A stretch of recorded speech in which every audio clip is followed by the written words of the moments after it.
Ramzan is presented to you by Titus Footwear. Faiz Ahmed Khan, Councillor Ward number 66. Azhar Iqbal, President Ward number 61, Trinamool Youth Congress. Hazrat Maulana Roshan Jameer Noori. Al-Hajj Muhammad Jamaluddin, Founder, Premier Global School, Sonarpur. Ikhlaq Ahmed, Ex-Councillor Ward number 43. General Secretary West Bengal TMC Minority Cell. Shabbir Ali Warsi, Chairman All Bengal Imam Muazzin Association and Charitable Trust.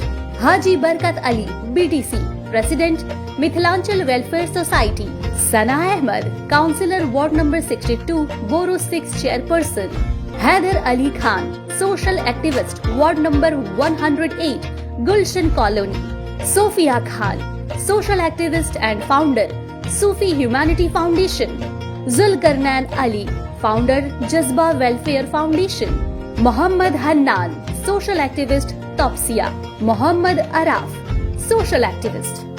Dilbar Thunder, MD, BM Ekta Industries. Shahraz Collections. Nadeem Ahmed Khan, Social Activist.